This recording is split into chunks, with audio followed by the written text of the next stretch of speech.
Hello, everybody. Welcome. John Irvos is here, DC, calling as I go live on TikTok.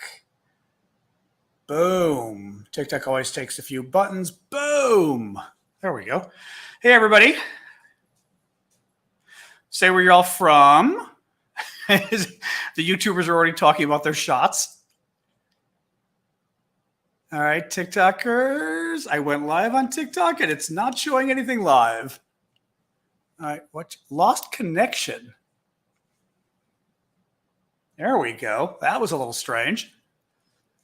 All right. Tiffany, you're the first TikToker. Welcome. Woo, TikTok. Woo, YouTube. Everybody kind of introduce yourselves if you would. I'm going to adjust my camera a little bit more as we talk. There we go. That's pretty good. Upsalanti, I think. I never get that right. I should, because I think that's Michigan. Me being a Chicago boy, I should know such things unless I'm totally wrong. San Francisco, Rosemont. I'm from Chicago, so that's familiar. Ireland, lovely. Honduras.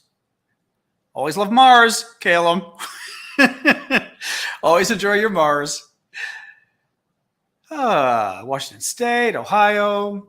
We'd like to just take a minute or two and have folks kind of introduce yourselves because it lets us wait for folks to get on both pretty much the main platforms, YouTube and TikTok. I got TikTok there, YouTube there, but we're also on Twitter, Facebook, etc. too. But the most of the audience is YouTube and TikTok, so I like to wait. TikTok usually takes 2 or 3 minutes for folks to filter in. So give you guys a sec and then we'll jump right in. Welcome, everybody. Just having everybody say where you're from if you feel like it. It's just kind of fun to see everybody's. Uganda, that's cool. Northern Ireland, lovely. Oh no, I thought you said Kyiv. I was like, Kyiv, nope. Although we have had somebody from Ukraine a couple times in the last week, which is very cool. Oh, thank you for getting the hats rolling already. Excellent. New Zealand. Oh, no, New Mexico. That was New Zealand. We have had New Zealand too, actually. Nova Scotia, Glasgow. That's nice. I've been saying in the other shows, I've been dying to get to. I've been to Edinburgh in Scotland and loved it, but I've been dying to go to the Highlands and basically hear a real Scottish accent. I think I told them that. They asked me how I liked Edinburgh, the folks in Edinburgh, and I said, great. I just wish your accent was stronger. I said, you sound too much like the English. I was looking for Scotland. So we Americans, we do like our British accents. Hey, New Jersey, New Zealand. There we go. I knew there was a New Zealand here. All right, we're about to start, guys. Welcome. I always like to, like I said, sort of have folks, go through here, have folks just say where you're from, and it gives people a chance to kind of, Cincinnati's sister city is Kharkiv. I didn't realize that. That's interesting. Oops, my thing's bouncing. I was trying to scroll through you guys. So London, England, New Zealand, New Jersey. All right, guys, we'll start in like half a minute, and I promise we're going to start. Like I said, I just kind of like to get people to join. Exactly. You don't have an accent. Sure you don't. Ireland. North side, you got an accent too. Alaska, Maine, Ukraine, now in Wisconsin. Oh, I remember you before. Actually, no, there was another Midwesterner. I forget where that was also from Ukraine. All right, guys, we got a good mass now. Welcome. I'm John Irvos. You will see me back and forth because your TikTok, your Facebook, YouTube, Twitter. So when you see me doing this, that's why. Thank you, Chris and Ted, for that already. As always, I will do a news summary that usually takes us about 20, 25 minutes total. And then I hang for 45 minutes of just questions and answers about Ukraine and the war. And whatever questions you guys have, thank you for the roses, by the way. If for the TikTokers, enter your questions in the TikTok app, because that way I can scroll through there. Russia, always intriguing when folks visit from Russia. In the TikTok app, put your questions there. And obviously for the YouTubers, just submit your questions on YouTube. And if you do a super chat question, I will get to it first. And I will even get to it, if I can, as the next point I make, even if I'm doing my summary, as long as it fits in nicely. Like sometimes the super chat questions are a question coming up, topic I'm bringing up in 5 minutes, and then I'll hold off. Anyway, there we go, guys. Let's jump in. So you may recall, if you've been here before, if not, I like to use my social media presence to try to raise money. And for Ukraine, we'd already raised previously, and again, pretty much it's been you guys. It's been TikTok and YouTube, mostly, a little bit of Twitter. We raised $30,000 for humanitarian aid for refugees inside Ukraine. In other words, Ukrainians who had to flee the violence and go elsewhere, helping them with food, with housing, with clothing, with medicine. And this week, we decided to try something new. And I decided to raise money for medical kits, first aid kits. They're called like IFAK in military parlance, which I still haven't Googled. They're military grade medical kits. They cost about $105 each. They're for serious things like, hemorrhaging blood. You cut off your hand, a wound in your chest, a broken bone, or hypothermia, where like it's so cold and you just you get frozen. It contains stuff for all of that, about $105 each.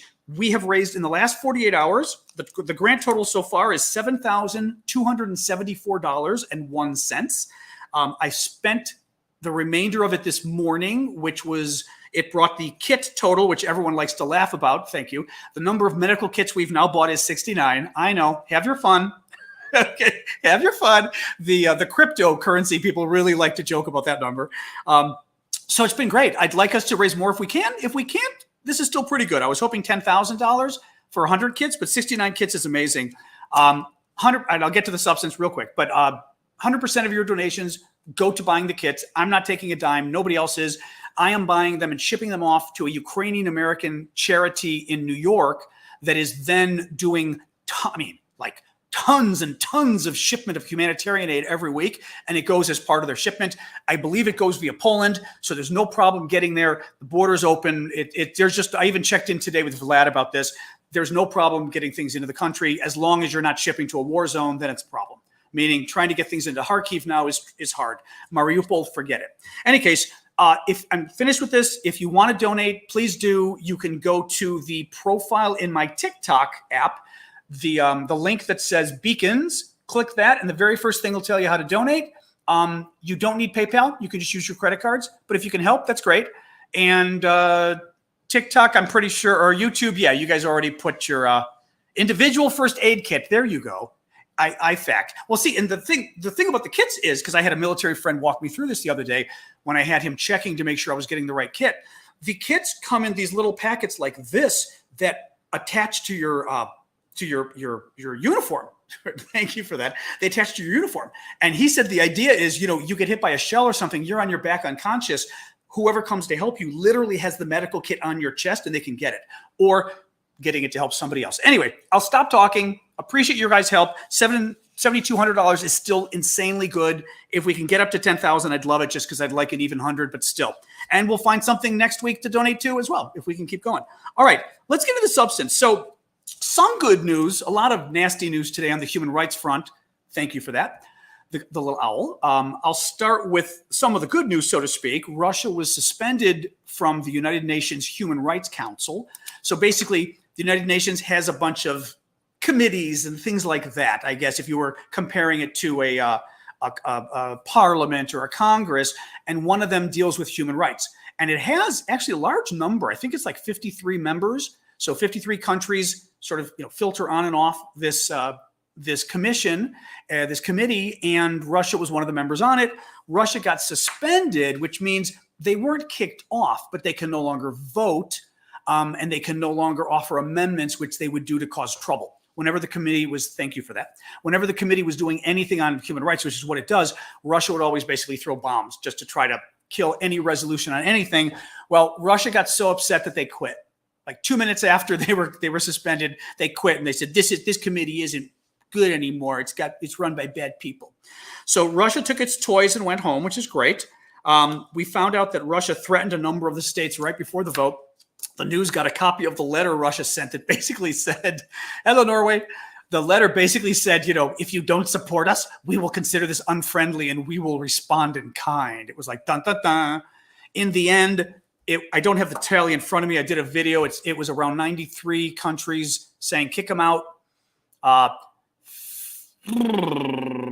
50 abstaining and maybe 28 agreeing with Russia to stay, but you only need a 2/3 majority, so it was enough. The interesting little wrinkle here is an abstention is actually kind of anti-Russia. Thank you for the little birds there, because you need 2/3 of the people voting yes or no, you need 2/3 of them to kick Russia out. So by abstaining, you're pulling yourself out and you're making it easier for the yeses to be a majority or a super majority of the remaining votes. So that was interesting. India, interestingly enough, China voted against kicking Russia out. This is not a surprise. India abstained. And that's interesting because India has kind of been playing the middle ground, cozy with Russia. And the fact that they abstained is very interesting, at least. Europe, the next two things, as I said, today's broadcast is going to go from good to less good to really bad. It's one of those news days, guys. We're dealing with war. It happens. So the Europe has embargoed, thank you, Russian coal. They were supposed to, the agreement was to phase it out over 3 months, to phase out the purchase of coal. But because Germany and I forget who else complained, it's now going to be phased out over 4 months. So the impact is coal is a very small percentage of the energy that Russia sells. It's mostly gas and natural gas and oil.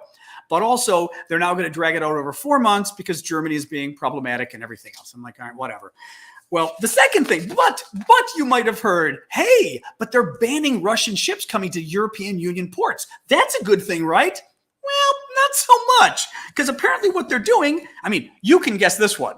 How do you think Russia's getting around this? Because most of Russia's ships don't have Russian flags on them. They've registered them through other countries. So voila, Russia, most of the ships, from what I was reading, a large number of the ships at least, will not be touched by the sanctions. So yet again, they were written in a way, Greece, my own little country of Greece, or my ancestry, Greece, Malta, and Cyprus, the other one, that's my people, were the bad guys, watering that down. So, yeah, there were more sanctions, not fabulous. UN Security Council, sorry, but Stephen asked really quick, Bartlett, I figured I might as well bring it up since we're talking about this. He said, can't the UN Security Council do anything? No, because every member of the Security Council, or at least, the 5 permanent members get a veto. So they can veto anything the council does. So as we said, Russia, China, Britain, France, US can veto anything. So typically, the US is never going to let anything pass that's anti-American. The Russians are never going to let, thank you for that, Dennis, thank you. The Russians are never going to let anything pass that's anti-Russian or not anti-Russian, but you know what I mean, criticizes Russia or holds them responsible. So no, Security Council is only good when, there's like something else that doesn't deal with America or Russia or China or France or Britain, sadly. Chernobyl, interestingly, the Ukrainians released drone video that they said shows that the Russians, remember how, Chernobyl's in the north. Chernobyl's the nuclear plant. It's the plant that melted down back in 1986, and literally nuclear meltdown, worst nuclear accident in the history of the world. And the Russians come into Ukraine to invade those first couple days, and Chernobyl's in the north. It's north of Kyiv. I mean, you got Russia, pretend Ukraine's a square, Kyiv is in the north near Russia. Well, Chernobyl, I'm not talking well today. Chernobyl is even closer to Russia. So the Russians came in, they bombed Chernobyl. They were attacking it, which is insane because there's nuclear material inside. And they finally took it over. Well, there were the people working there said, once the Russians finally left it, because remember, the Russians finally got pushed out by the Ukrainian troops, and they pretty much abandon all of northern Ukraine. The Russians lost. That part of the war, the initial part to get Kyiv, the Russians just lost. Well, what the locals who were working at the plant said was the Russians had sort of idiotically driven their cars through a portion of the land around Chernobyl that is extremely dangerous because there's still nuclear, not waste, nuclear, just radiation. Like the leftover radiation is in the soil. You don't drive your car through there because it throws it up in the air. And when you're in a car and stuff is in the air, what happens? It comes in through the ventilation on your car, and you breathe in radiation. Well, the second thing they did, and the drone video seemed to confirm this today from Ukraine, the second thing the Russians did is they dug trenches like trench warfare in World War I. They literal trenches in the ground to defend themselves.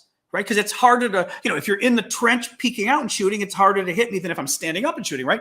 Well, they're digging the trenches in a radioactive area. So again, they've got it all over their clothes. They're throwing it in the air. They're breathing it. And then they're in a trench full of radioactive dirt. Well, anyway, the Ukrainian video does seem to support that these Russians are in real trouble. Who knows? The Russians will never tell us, but bad news for them. Some good news, the Ukrainians say, and they even have like a little emblem they showed and everything, that they have created a military unit of Russian prisoners of war who volunteered to fight for Ukraine against Russia. Very wild. If it's true, it's pretty cool. I hope it's true. But they, like I said, they even got a little patch and everything, so who knows? On the humanitarian aid front, now we're getting into the really bad news. It's all bad from here, folks, until we get to the Q&A. The Russians claim to have gotten a lot of humanitarian food supplies into Mariupol. Now, Mariupol, you'll recall, southeastern Ukraine. The Russians want to steal eastern Ukraine. They already stole Crimea in the south, and they want to steal some land in between Crimea and eastern Ukraine so that they can basically own the entire thing and make it all part of Russia. I mean, that's the guess what they're trying to do. Well, the big holdout for that Crimea, there's eastern Ukraine, the big holdout is the town of Mariupol. That's why you keep hearing about Mariupol, the town that has been just blown to bits for a month now. They haven't had food. They haven't had water. I mean, it's been a disaster. Well, the Russians still can't get control of it. And I was reading some military experts saying today that it's actually really bad. I mean, it's to the point of embarrassing that it's taken the Russians a month and they still are fighting Ukrainian troops in Mariupol, and that it doesn't bode well. Oh, even better. This was a really interesting addition, though, to the story. Listen to this. Even better, the Ukrainian troops that are trapped, whatever, in the center of Mariupol. So in principle, they're supposed to be surrounded by the Russians. The Ukrainian troops are still getting supplies. So they've still got a supply line from outside Mariupol coming in. The Russians have not even been able to surround the entire city and make at least the surrounding area secure. That's how bad it is. And again, the military experts are saying, how are you going to grab the entire east of the country if you can't even grab one smaller town? This is a town, it's way smaller than Kyiv or Kharkiv. So that's good news, at least. The bad news is the Russians, had video and pictures of humanitarian food aid they're distributing. They've got Z on the boxes, of course, because they've got to brand it with their Nazi symbols. And they wrote in Russian on the side, we don't leave our own. How sweet of them. Well, the Ukrainians said all the food's Ukrainian. It was all made in Ukraine. In other words, the Russians stole and looted all the food from the Ukrainians and then gave it back to the Ukrainians and pretended like they were doing a humanitarian aid caravan. Well, it gets worse from there. The Germans have intercepted, which, from the beginning, the Russians have had very bad information security, meaning their conversations on their radios or whatever have been open to the public. Everybody can listen in, and all the intelligence services have been listening in. Part of the reason is because the Russians were dumb enough to bomb the 3G and 4G wire towers, communications towers for cell phones when they moved into Ukraine. They bombed those towers. And what do you think the Russians need as the backbone for their encrypted communications that they use? The 3G and 4G towers of the countries they're invading. So yes, Russia invaded Ukraine and bombed the actual communications towers that it needed. So now they're using unencrypted communications, meaning communications that are clear that anybody, because encrypted means you've got to, I can't even explain encryption, but basically it means it's private and very hard to break through for anybody else to hear you. Unencrypted means they just literally, whatever they do, and they hear your conversation. Well, they've been getting the conversations. What the Germans said, and I trust the Germans, the BND, their Foreign Intelligence Service, thank you for that. The Germans said that did they have this on? Oh yeah, they've intercepted several Russian troops in Bucha in particular, right? That town that we sort of discovered last weekend, all the horrific war crimes out of the town with all the civilians getting killed. Well, several Russian troops talking on the radio about having killed and killing civilians and prisoners of war they capture of Ukrainians, because once somebody's a POW, it's a war crime to kill them. And again, there's some allegations Ukrainians might have even killed some, but the Russians have done a lot more. But confessing it on your radio that is open to the public is probably one of the dumbest things you can do, but the Russians did it. Well, they admitted, one of them is, and this depends how closely you've been watching the news, but do you remember when the story first broke about Bucha, and they showed driving into town, and there were cars along the road, and just body, like 20 bodies in a row spread out. The one guy had his hands tied behind his back. Well, one person was on a bicycle and like sideways, dead on the ground, but still on the bicycle. So clearly it was like some older man riding his bike, right? Well, the idiot Russian confessed on the phone that they shot this guy. So you've now got a recording of a Russian, and I think I'm not sure if they know who it is, but they may know what unit he's in. They know when his speech was, confessing to killing this guy, which now means, if you're looking at war crimes, you've now got one crime in particular already, this civilian, that now you've got evidence. Well, now you got evidence that the Russians did it rather than a supposition that the Russians did it. So that's good. The other thing, just to tell you, and then I've got some Amnesty International stuff that's pretty bad too. There was another intercept from Ukraine where they listened into the radio traffic. One soldier called another soldier and said, hey, there's a car over there. It's got 2 civilians in it. Like, what do I do? And the other soldier tells him, effing, I'm not going to say the word, effing kill them all for F's sake.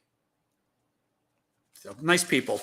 Amnesty International released a report. I'm going to tell you these stories. As I said, I kind of hate sharing these stories, but since we are talking about war, you kind of expect that these broadcasts are not going to be all milk and honey, you know.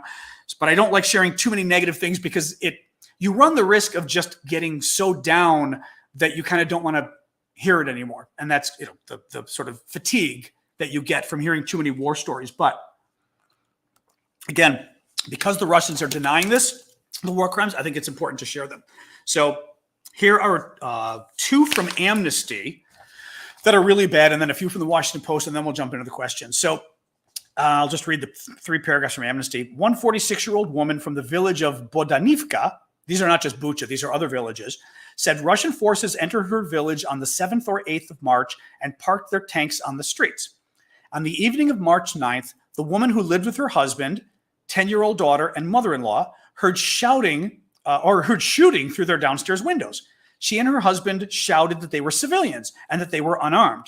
When they came downstairs, 2 Russian soldiers pushed them and their daughter into a boiler room. She told Amnesty, they forced us in and slammed the door.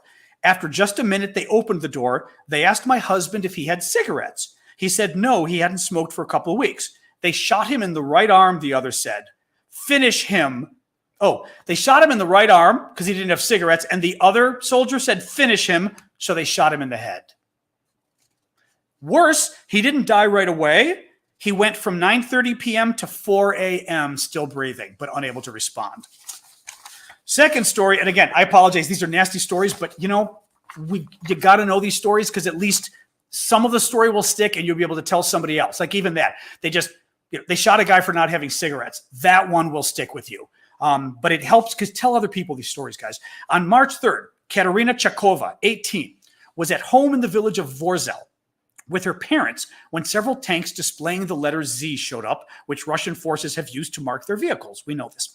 Her mother, Natalia, and father, Valery, left the cellar where they were hiding to go into the street to see, to see or whatever, after telling Katerina to stay where she was. Katerina then heard gunshots. She told Amnesty, once the tanks had passed by, I jumped over the fence to the neighbor's house. I wanted to check if they were alive. I look over the fence and saw my mother lying on her back on one side of the road and my father face down on the other. They literally just shot a man and his wife coming out of their house, just cause. The Washington Post has some stories out of Bucha. I've only got 2 more, and then I promise I'll stop because this is pretty bad stuff, but it so struck me when I read it today, I had to share it. Washington Post, Bucha. On the gravel near a loading dock lay the body of Dmitro Chapilin, 21, whose abdomen was bruised black and blue, his hands marked with what looked like cigarette burns. He ultimately was killed by a gunshot to the chest, concluded the team leader for Amnesty investigating. So basically, they tortured him with cigarettes, beat him, and then shot him. His body was then turned into a weapon and tied to a tripwire connected to a mine. Amnesty found this. this is something Amnesty, I was reading through more of the report and stuff, and they've got witnesses. They don't just have witnesses saying it happened. They then got another witness, right? So they've got multiple witnesses to these things. We had heard about this yesterday, but it's true. The Russians are booby trapping. They're attaching bombs to the dead bodies, so anybody who comes to get their dead will get blown up. On a dirt path behind was even a more grotesque scene. Ugh, this is bad. Sorry, guys. 2 victims, their bodies bloating. One man's head had been, I can't even read this. They cut the guy's head off and then decided to burn it and then decided to put his head by his feet to be cute. I mean, these aren't just war crimes. These are evil. I mean, these are screwed. Now, I will say one thing. I had heard today it is quite possible that the folks who did this may have been the Wagner people, the Wagner people, which are these mercenaries, Russian mercenaries that are tied, according to Bellingcat, to a Russian oligarch, and they're known for being just murderers. One of the generals on TV the other day just said they're murderers. That's who they are. I had heard today that there was some chatter, whatever, that Wagner may have been in the town, and that this is the kind of thing, because these are just sick people doing this. I mean, that's the thing, is that's just sick. You don't do that. You cut the guy's head off, then you burn it, then you put it between his legs to be funny. I mean, why would you? It's just sick. Final thing, and this one's sad too. The people were saying one of the problems is when you have pets, you've got to go walk your dogs. Like, you've got to get outside to walk the dog. And Vasil Nedashevsky, I feel responsible to try to get this right, was walking his black Labrador Retriever, in late March, just 3 days before the Russians withdrew from Bucha. Just 3 days. Anything could provoke the soldiers who occupied the neighborhood, the person they talked to said. They had detained him too. Oh, because he was walking his dog, they detained him, made him kneel in front of them for 40 minutes with a gun to his head. So they tortured this man for 40 minutes with a gun to his head on his knees, and then shot. They had the gun to his head for 40 minutes and accused him of being a Nazi. These are the crazy Russian talking points. And then they shot him just like that. So they made the poor guy sit there for 40 minutes on his knees, called him a Nazi, and then when they were done with their fun, they just killed him. This is what they do. Sorry, that's the news for today. It's bad. I apologize. I mean, like I said, the sanction stuff is, not the best. It's fine. But even the sanction stuff, what really bothered me with the sanction stuff, and now we'll just do the Q&A, but what bothered me with the sanction stories I was reading is it was clear that a lot of European governments have kind of had it, or at least several European governments have kind of had it with the sanctions, and they just didn't want to do more. And they don't, and again, the energy thing is painful. I know that, more painful for Europe than America, so I can appreciate that. But nonetheless, it's, not good seeing that kind of stuff. See, so this is the problem with the bad stuff, because then you guys don't want to ask questions because you're all like sick to your stomach. Trust me, I know. No, but again, I share the stuff not to get you all despondent, but you need to know the stories because you can share the stories. And people always ask, what can you do? You can share the stories. Tell people what happened. Obviously, everyone here or everyone in your country agrees with you, but they tell people. And that kind of chatter also helps to keep the pressure on our own governments not to back down. Because the more people stay angry, the more people get even more angry, the more our governments feel like they can't just, that they have to do more, not just back down, but that they have to do more. Steven's got a question. Stephen Bartlett asks, is it better for Ukraine to buy as many drones as possible since nobody will sell them jets? I guess depends what their purpose. I mean, no one will sell them jets. That's clear. The drone thing is useful, and they're getting, I think, 100. They may be getting more now. They were getting 100 of the Switchblade drones from us, which are these kamikaze drones. 2 different sizes, one smaller, one bigger. The smaller one is sort of an anti-personnel thing. So you'd use it if you knew somebody high up was on his phone and you located where he was, you might hit him in the field with the kamikaze. The bigger one has enough bomb to take out a tank. So the big one is what you really want. I know we were sending at least 100. It sounded like in the last few days, maybe more were going. So those kind of drones are very useful. The other kind of drones are the reconnaissance drones, which are still very useful. CNN did a wonderful broadcast last night, or maybe today even as well, on this Ukrainian drone squad or team. They got people who were amateur drone pilots, and they're in the military. They got them together as a group, and they ride around the country on scooters with their drones, and they use it to just scour the area and look for Russian troops. And when they find it, they send the information back to headquarters, and they said sometimes within minutes they can have artillery shells coming down on the tank, the troops, whatever it is. So those kind of drones are very helpful. From what I'm hearing, actually, again, wouldn't mind BT history buff weighing in on this because maybe he knows. But what I'm hearing is obviously they need tanks, and they got like 12 Soviet tanks from the Czech Republic or from somebody that was the Czechs. But 12 is nice. It's not enough. They need tanks. I know they've got artillery. They probably could use more. The air power they think they need.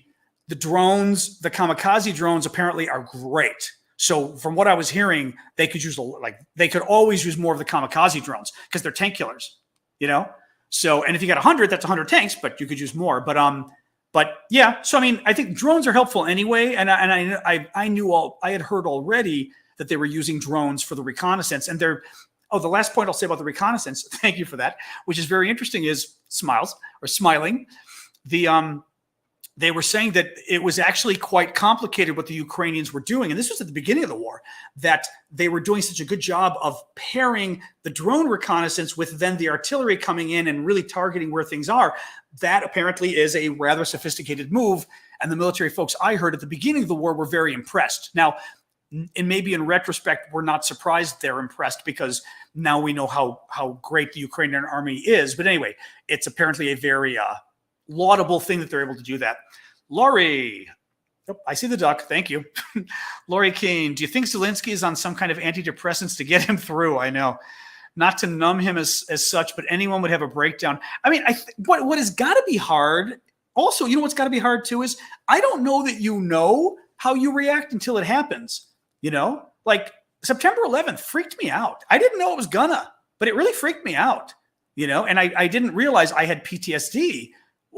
That's the English abbreviation. It's post-traumatic stress disorder, which I will say even I have a bias against because I think like military people get it, but everybody else, I'm like, you don't have PTSD. I had no idea. I was sensitive to noise. And like I think I already knew at this point that I had it, but I was in a restaurant in France, and it was probably a year and a half after September 11th. And I'm in a restaurant in France, and the waiter behind me has a tray of dishes and drops them by accident. And I mean, it's just like of dishes behind me. I'm at a table full of people, and I just started crying. But I mean, crying. And I had no idea why. And I literally looked at my friends, and I was like, I ran out of the restaurant. One of the friends came out, and I said, oh my God. I get PTSD now. It's weird. But for me, it was noises that would just freak me out. In any case, so I can't imagine, depending how much Ukraine is being bombed, that's got to be bad enough. Like you're in Kharkiv, you're getting a lot of bombing. If you're in Mariupol, forget it. These citizens, what these poor people have gone through. For Zelensky, it's hard because he is getting, much worse than even us. For us following this news, it's got to be hard. After a while, you can get a little overwhelmed. You could get depressed. You could get too anxious. I mean, it could hit you multiple ways. Like you could get so into it that you're getting too anxious even, right? For Zelensky, he's the president, so he's worrying about the entire country, and he's getting updates all day long, and he's visiting these places. So like he went to Bucha firsthand to see it. I mean, it's got to be really tough. I mean, who knows? Who knows if he needs antidepressants? But I mean, hopefully he's got a wife, so hopefully he's got somebody looking after him. I mean, personally, who can be like, honey, get some sleeping pills or something, because I can't imagine. I think anybody during wartime, I just can't imagine what it's like. See, the heart. We like the heart during wartime. That's a good one. I can't imagine how you deal with just the bombs going off. I see my dog with thunderstorms. Again, it rained today. It didn't even thunder. The dog is freaked out again. But I see her during thunderstorms, and I can't even imagine like nonstop bombing. Just horrible. All right. Let me, there's another one. All right. Doc Remington asks, allow me to bring up something less negative. Okay. You are most welcome to. Apparently, Ukrainian forces in Mariupol, which is that town in the southeast of Ukraine that the Russians have been bombarding for a month, very strategic, and they still can't get it. And they should have been able to get it by now, and they've not. So very valiant what the Ukrainians are doing.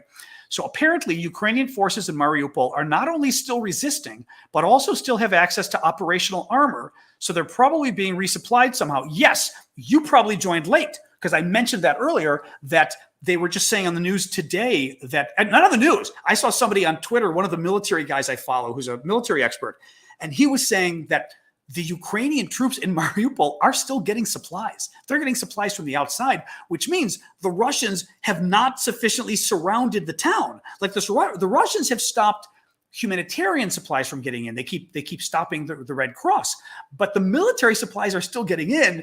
And what the expert I was reading today said, if the Russians are this bad at stopping arms from getting into Mariupol, if they can't even seal off the town of Mariupol, how are they going to grab the entirety of eastern Ukraine? And this expert was saying, basically, I think he may be the one who said, I'm not a wagering man, but I would wager there's a better chance of Ukraine destroying the Russian army in eastern Ukraine than the Russian army actually successfully occupying eastern Ukraine. So let's see. But the good news is, because it depends who you talk to. Wesley Clark, General Wesley Clark, former Supreme Allied Commander of NATO. Clark he is always warning about eastern Ukraine. He thinks it's going to be a horrific battle, and he's very worried about the Ukrainian forces there. So if you talk to Clark, he's way more worried about what's coming. If you talk to one of the experts like I had read earlier, he's worried, but he still thinks the Ukrainians have a better chance of winning than Russia does in the east. So even that's a victory to the degree that it seems to be a mixed bag of who thinks who can win, because Ukraine wasn't supposed to win this. I mean, right? That was the obvious point for all of us. But let me see here. Yes, I was trying to be nice to Germany, but I could see I saw Murat weighing in. I'll just put it up there. There's an interesting question. So Jason's Life asks, what would happen if Putin died or were killed? Two different things there, okay? Simply dying, everything could change. It depends. It depends. Thank you for that. It depends who his replacement is. Would they get somebody who is just in love with the war, or would they get somebody who says, okay, this guy was corrupt as hell, we need to stop this? Because you'd almost have to do it that way, If they do that, then maybe we could even normalize things. Maybe, who knows? Maybe they would even help with the war crimes. I mean, that's really hoping. But you could get someone more reasonable than Putin, or you could get somebody less reasonable. That's the other problem. This is the problem of killing a leader as well. You have to be careful. Thank you for that. You have to be careful of who is coming next, and you should know who's coming next. Oh, that's cool. So I have to stop a second because somebody just put something very cool on TikTok that I'd not seen before. It was like a cruise ship. Thank you for that, by the way, because it's also a donation when they do that. So I double appreciate that, but that was also very cool. So yeah, if you're going to replace a head of state, especially in a dictatorship, you better be sure you know who's coming next. Now, the final thing to be careful of is, if the old saying is, if you're going to shoot the king, you'd better kill the king. Nice classes, which basically means once you try to take out a powerful leader, he's going to kill you if you don't win, if you don't successfully do it. So we would want, it was an oligarch's yacht. That's very funny. Somebody put like a big boat on my TikTok screen, and somebody said, was that an oligarch's yacht? Yes, I think they did get another one, at least in the last couple of days. Spain, I think, grabbed another one that the U.S. helped. It was the first one that the U.S. helped capture, which is nice that they did the research on. So very nice. Let me look for, as long as I haven't missed anything, I don't think I have here. Oh, Harvey. Sorry, where's Harvey? Scroll up to Harvey. And Harvey, I'll talk later about my harrowing dentist experience. Oh my God, 3 hours at the dentist. Actually, the new dentist was fabulous, but Jesus Christ. Finding out that the old dentist, who they were not happy with, had done all the wrong things, including maybe I didn't need a root canal after all. And I was like, first of all, that friggin' root canal cost me $2,400 out of pocket because I work for myself. So health insurance doesn't cover teeth. I mean, health insurance often doesn't cover anyway, but when you work for yourself, but she told me that. She goes, you may not have needed the root canal. I was like, and I've been in pain since last summer. Anyway, so yes, Harvey, that was why I blew off our call. Now you can at least appreciate that it was a legitimate reason. Oh my God. So yeah, I got home at 6, literally had an hour to get everything ready for you guys and to eat some food. So, but we're on. So Harvey asks, Harvey Kittle, what do you think of the 60 Russian soldiers who openly, I was going to do a video on that today, but I didn't have time. Actually, And I forgot to put it in my notes. Yes, that was pretty cool. 60 Russian soldiers openly staged a violent mutiny on their military base after refusing. Well, okay, wait, two different stories here. This is a new story. There is a previous story that actually appeared in the Russian. I saw today that it appeared in the Russian press that about 60 of these special helicopter unit people, and apparently they're a very famous unit in Russia, refused to be sent to the front. They were called up and said, you're going to Ukraine, and they submitted their resignation. I don't know how one does that, but they resigned and said, we're not going. And it was like about 60 of them, and they're a very special, thank you for that, Mies or Mikes? I think it was Mies. But I did not hear about this. So Harvey's saying 60 soldiers, Russian soldiers, staged a violent mutiny on their military base after refusing to go to Mariupol. Wow. That's amazing. Okay, that's interesting. That I'm assuming that's different than my story of the paratroopers. Wow. So I'm just looking to see if anybody else if anybody else has that story, pull it up. That's fascinating. I mean, my suspicion is people would say, once is nice, let's have more. If your story is a different one than I'm hearing about, now you've got two incidences of about 60 Russian troops who are saying, we don't want to go there. Let me jump in really quick because one of the trolls just put a comment up that said, why do you hate Russia? Hope you're still, I hope, well, I don't know. The thing is, I hope they can still watch. I didn't want them to comment, but I hope they can still watch. What fascinates me is the fact that we say trolls, meaning people who are intentionally there to cause problems. In the case of the Russians, they're pretty much being paid. They're organized for sure by somebody, and they're probably being paid. But what interests me is that they're able to see the rest of the news. Unlike a lot of their countrymen, they get to hear this news. They get to, obviously, they're able to access, TikTok and watch American news and everything else. And you just kind of wonder what it's like for them it's apparently, there was also a story, not even a story. A reporter today did a search in the Apple store. It was the, not the Apple store, the other one, whatever you call it, Android. Is it the Android store? I don't know what you call it, whatever you call it for the rest of you. But it was looking at the top apps. And in February, the top 10 phone apps were blah, blah, blah, blah, blah, all sorts of different things in Russia. In March, every single one of the top 10 phone apps was a VPN. And the VPN is basically a way that you hide. Okay, it is a way that you hide your IP address. What that means is it lets you pretend you're from somewhere else. So when you get on the internet, you can pretend instead of I'm from Russia, I'm from Sweden or something. And I'm not sure how it would work for getting out of Russia to see stuff, but nonetheless, it allows them to get out there and see stuff that's banned by the Russians. So the point was, a lot of Russians do have the news. We shouldn't just assume, virtual private network, exactly. We shouldn't just assume. Do VPNs also encrypt your traffic?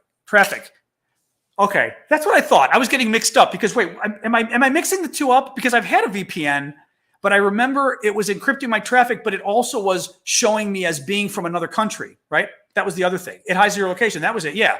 Because I was actually using it when I was in France. I was trying to use some of my American services, and it was driving. I think it was Netflix or something else, but I couldn't do it because they don't allow you to use it in France. And I'm like, I paid for this. I'm using it. And I got on my VPN and I was able to sort of do all my movies and stuff, but it kind of ticked me off. I was like, in any case, Harvey, my point there was once you start seeing this in more and more places, that's really good. Now, one other thing I saw today that was very interesting, there's a guy on Twitter, Dimitri, and I forget his last name. I actually, if you follow me on Twitter, my handle on Twitter is Eravosis, my last name. You'll see I retweeted somebody today with a comment, and I said, this guy's really good. He does translation of intercepted Russian communications. Well, one of the things he translated was a Russian talking to somebody that sounded like his mother or something. And she says, oh, we saw that there were like 1,000 or 1,300 deaths now of the and it says laughs. Like he literally went, ah! And he said, Mom, we lost 500 people in my own unit or whatever it is. He goes, in the first 2 days, he said, we had 500 bags of their bodies chopped to bits. He goes, the number of us dying. He goes, we just sit here in fear waiting for the Ukrainians to come. I mean, that you're hearing these kind of stories is very interesting. And then things about people stepping up. I mean, that's pretty bad. Having said that, I mean, it's a dictatorship, so good luck standing up against your government. But a lot of these guys are conscripts, and it basically meaning they're drafted, kind of, but they're not drafted. It's the every year. Actually, correct me if I'm wrong. No, Russia. Yeah, Russia is not volunteer though. Every year, maybe they take in 300,000 new people. I'm not even sure. The recent one was 150,000, and it's compulsory military service that you do between the age of 18 or 29 or something. But because it's compulsory and it's not volunteer, it's considered that the force ends up being a less good force because people who are forced to fight are not thrilled about it. People who volunteer at least self-select and go, yeah, I want to join the Marines. I want to fight, right? Versus somebody like me going, oh my God, I'll die if you put a gun in my hands on the battlefield. I'd rather be fighting on my computer. I'm trying to remember what I was saying with this, So imagine these guys who get called up for their military service and their friends all did it. And their friends, had to stay at a military base for a year. No big deal. They get called up and they have to go to the place that they're hearing from all their friends is the slaughterhouse, where everyone is where their own people are getting just murdered. And you kind of go, wait a minute, this is BS. I didn't volunteer for this. So anyway, Harvey, hopefully, people are chosen and conscripted.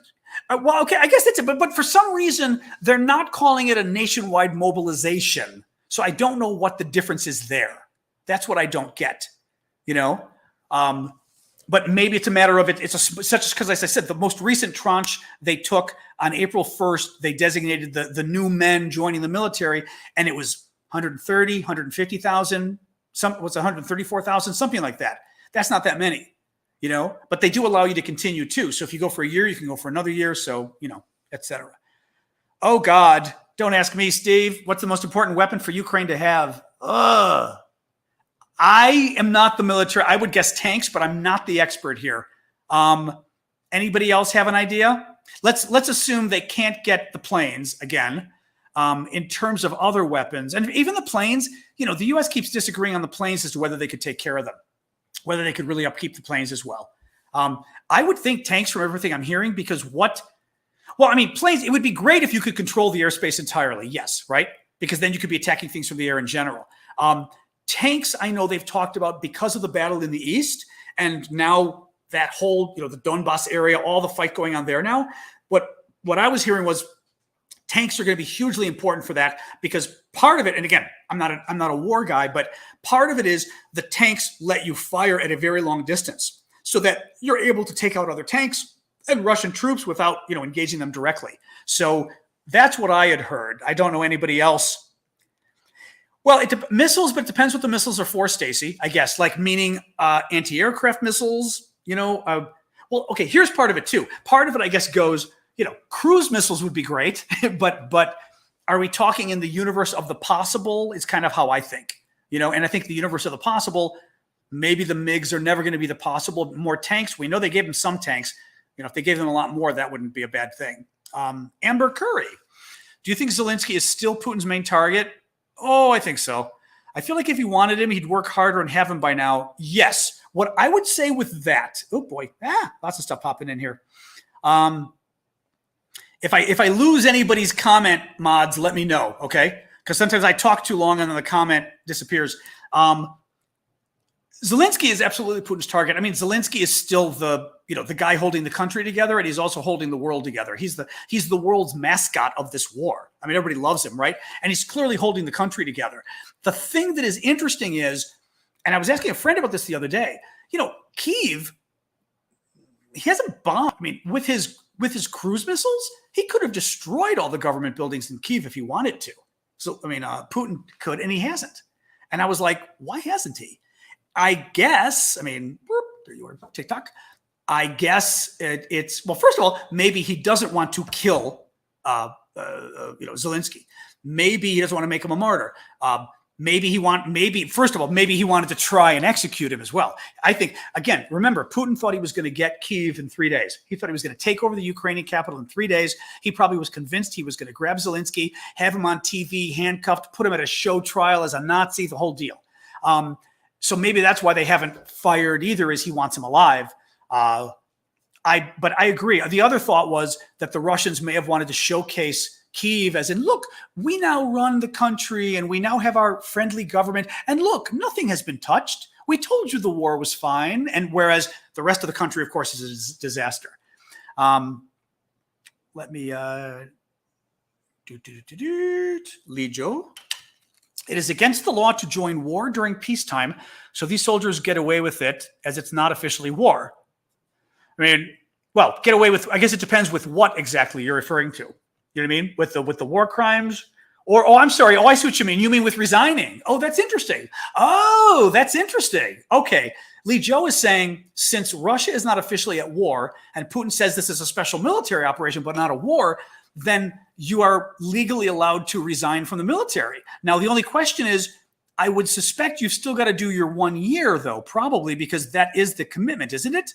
And then after a year, you can re-up or you can do whatever. So that's the only thing I'm not sure about. Like, how are these guys saying, right now I don't want to do it. But in any case, that's a good point, though, right? Since it isn't a war, there should be more opportunities to get out. If it were a war, you're all stuck. He's drafting everybody. Andrew Mason. And sorry, guys, I'm doing the super chat questions because folks have paid for those. So I do those first, but I do love you TikTokers. As this drags on, and I do love my sorting hat, you know that. As this drags on, I'm concerned Russia will get what it wants with no lasting consequences unless NATO troops enter Ukraine in some capacity. I mean, worries me. So I always like to listen for the helicopters because it's very often Biden's helicopter that flies by. It's kind of neat. Russia could, I mean, clearly there's, I didn't even have my mic on. Who knew? I'm sure you guys could hear me anyway, but didn't even have that.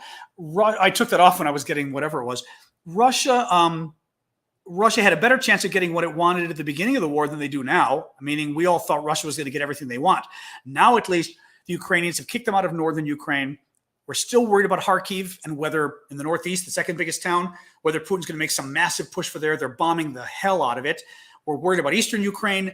I do worry. What worries me, thank you for that. What worries me is that, there has to be some kind of a negotiation where basically rather than Putin giving anything, Putin's giving nothing. Putin's giving nothing. Putin, it's just how much land Ukraine wants to now give to Russia. And if you do that, all you're doing is inspiring Putin and motivating him for the next time that he tries to steal more of Ukraine, but also goes after other countries like Poland and everywhere else.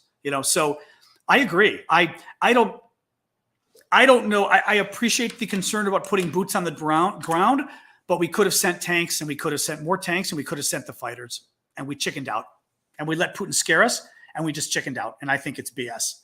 Every time Putin threatened, we should have said, go away. We can sell weapons to whoever we want. You sell weapons to whoever you want. End of discussion. So you really want, and I would have said too, you know what? You're losing this war with Ukraine. You're literally losing, and no offense to Ukrainians, but with Putin, I would have played it up and said, you can't even beat Ukraine. And you want to take on us and the Brits and the French and the Germans and the Norwegians? And I mean, go through all the NATO, the Poles? Really? I mean, really? The Poles by themselves could probably not kill, I didn't mean to say kill, but meaning destroy Russia at this point. And you want to take on all of NATO? Are you nuts? So, no, I think we should have called him on it and said BS. Just BS. Curtis, Streka. Helicopter pilots wouldn't be conscripts. Interesting. Pilots are trained over several years, aren't they? I thought I'd read that because they were talking about the amount of money it takes. I want to say like millions of dollars to train pilots because it's over a several year period. I read this. I wasn't sure if I was reading fighter jets or whether it's helicopters too. But Curtis says helicopter pilots wouldn't be conscripts. It takes a long time to train pilots. So pilots resigning would all likely be long-term service members. Okay. But what's interesting, though, is that we should probably find out how this works. It still seems like, did I miss something, Doc? What did I miss? I'll pull it up again, Doc. I did answer something. Did you have a... I'm sorry. I'll pull yours up in a second, Doc. I see it now. I didn't see it. It floated by. In any case, I would like to see how the term works, for example, for the longer-term military people. Do they sign up for another year? Or is it kind of at will, like they can leave whenever they want? The fact that these guys are resigning makes it sound like it's at will, because it doesn't sound like it's like a rent. It's like a rent or something where you can leave after the year. That's interesting. I hadn't thought about it. That's a really good point, though. You're right. You can't just train somebody. So Doc is saying what he thinks Lijo, J-Lo. I'm sure I'm not the first one to do that. What Legio meant was that soldiers are legally resisting being sent to Ukraine successfully and in large numbers. I suggest, yes, I was agreeing. Yes, that's exactly what I thought, was that Legio was saying that because this isn't a war, this is only a special military operation, the rules about a war don't kick in. And for example, in Russia, if you're at war, nobody can leave the military. That would make sense.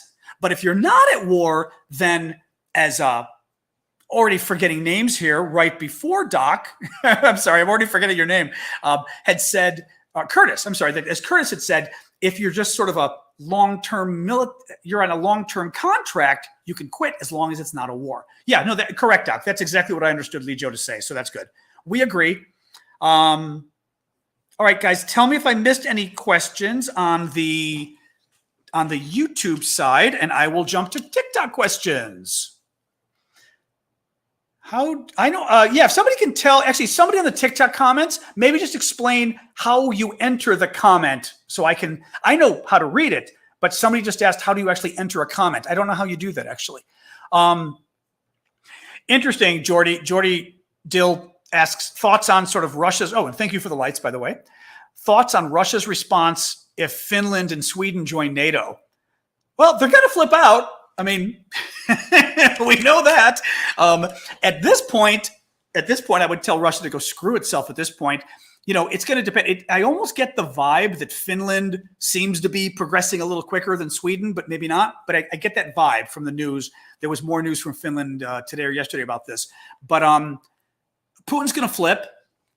The problem for Putin is that we put off Ukraine forever joining NATO because it was part of the former Soviet Union. And I'm sure our government thought that's just going too far. And that's just going too far. And if we grab that, Putin has a right to be pissed off. Or even if he doesn't have a right to be angry, he will get super angry as a result.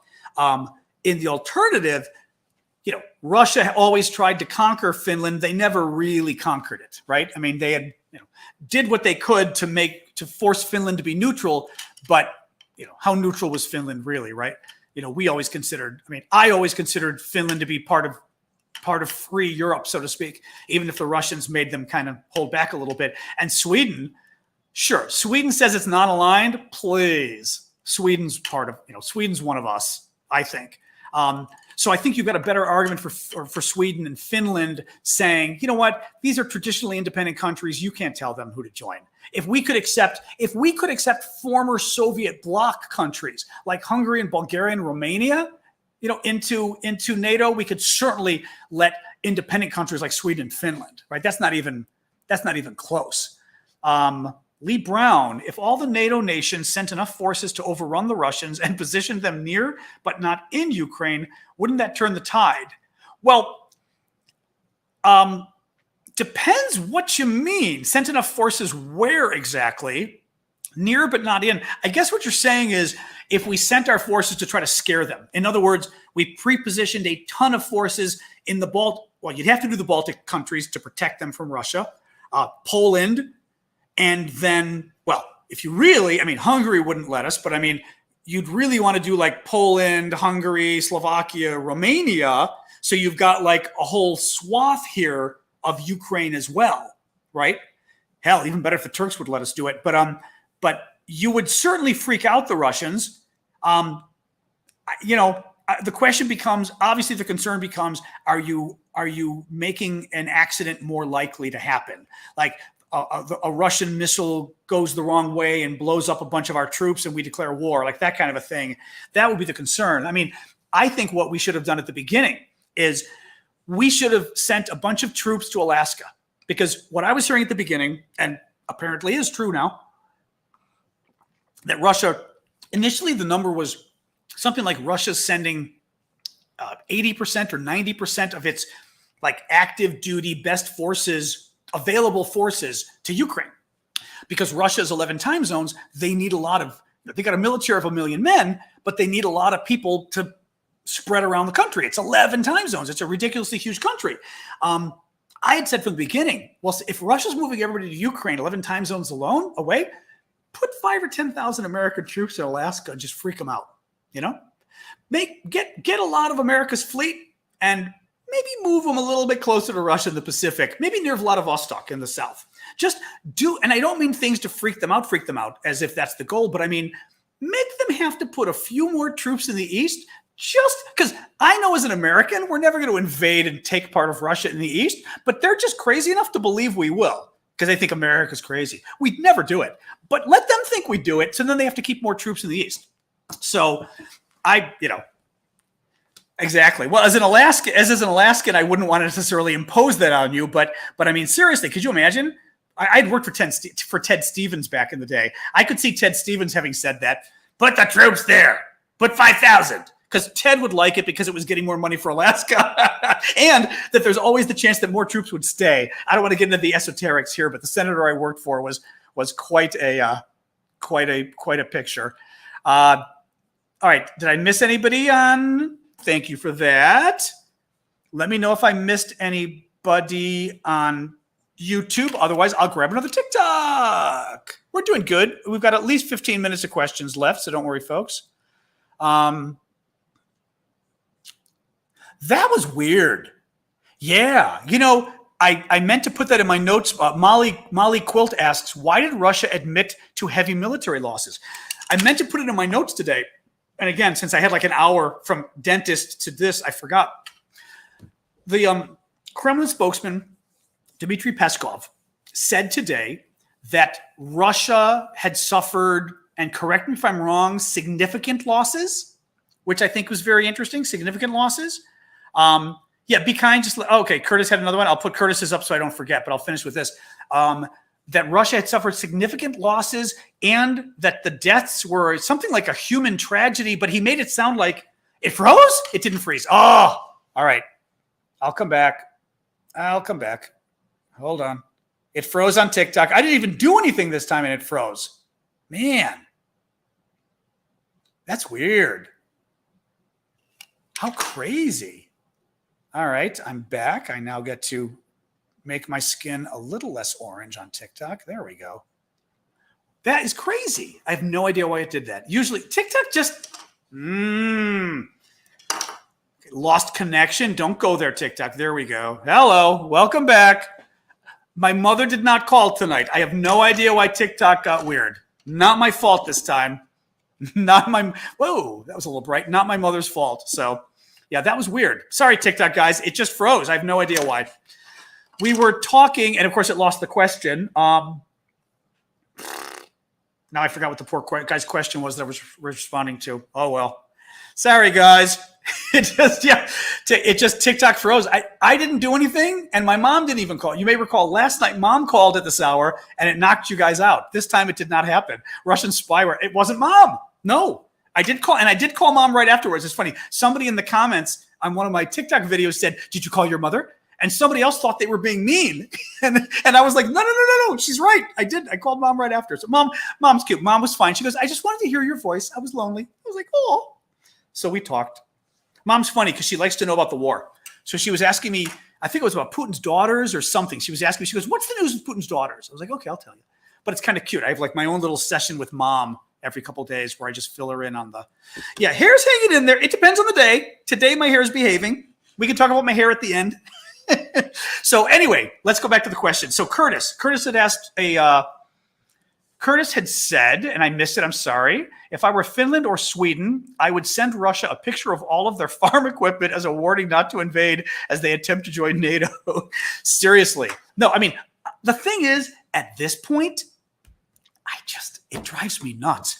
I mean, we could get everything we want from Russia at this point. The idea that he's going to nuke, right, he's going to start a nuclear war and destroy the world if he doesn't get all of Ukraine. No, he's not. I mean, unless he's crazy, but even then, are all the troops around him crazy? I mean, apparently for their nuclear weapons thing, he's got to call somebody else that has to do it or whatever. Is the guy he's calling going to be crazy too? Are the military chiefs all going to be crazy and say, "Okay, go ahead, use the nukes and destroy the world"? Vlad is upset that we didn't get Kyiv and he's angry. I just don't see that happening. So to me, again, the Finland and Sweden thing, I'd be like, you know what? Again, the Ukrainians are kicking your butt. I don't want to hear it. And we should have told them that. I mean, I think, and I hate to say this because I know, and again, I'm not getting political, but people in our country on the left really do not like Ronald Reagan. People on the right really do like Ronald Reagan. But imagine I always like to, for Putin at least, I always imagine Ronald Reagan, or even better, Margaret Thatcher, another person who people on the left don't like. But imagine Margaret Thatcher responding to Vladimir Putin when he said, if you put those planes in, I'm going to be mad. I wish that, like, the ghost of Margaret Thatcher would just like slap him. But I'm a little more harsh when it comes to dealing with Russia in policy, because I just think, like I said, they're bluffing. And Russia doesn't want, nuclear war literally means they die too. They die too. I just don't believe that they're willing to do it. Thank you. Yeah, we'll relax a little bit with the heart on TikTok. Since we're talking nuclear war, we'll get a little less. But yeah, I'm with you. I just think it's ridiculous. So Laura Pettit, were they able to get I was going to say the Republican tanks, the Russian tanks, out of the muddy mess made by the water they released?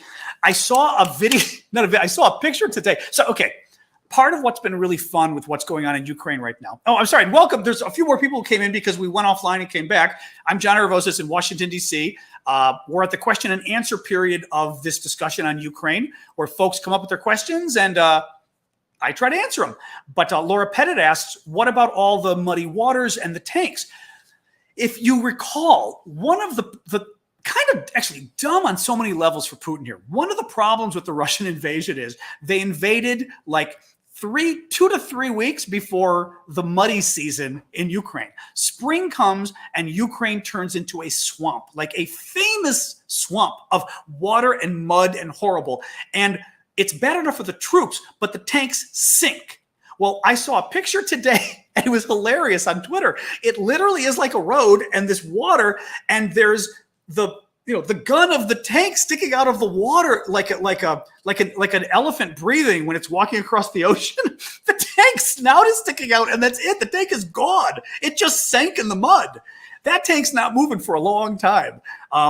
No, they picked a bad time. I don't know what's going on in sort of the rest of the country with regards to that. But I do know that, yeah, it caused them a lot of problems. And again, somebody else was saying today, it was their choice. They chose when to invade, and they invaded like at the worst time. It's just crazy. Anyway, yeah, funny. All right, let me put another TikTok. So yeah, TikTok, I have no idea why it shut off on you guys earlier. I apologize, but I hadn't even touched anything. It just, I don't know. I'm touching the Q&A, nothing, but Mom did not call.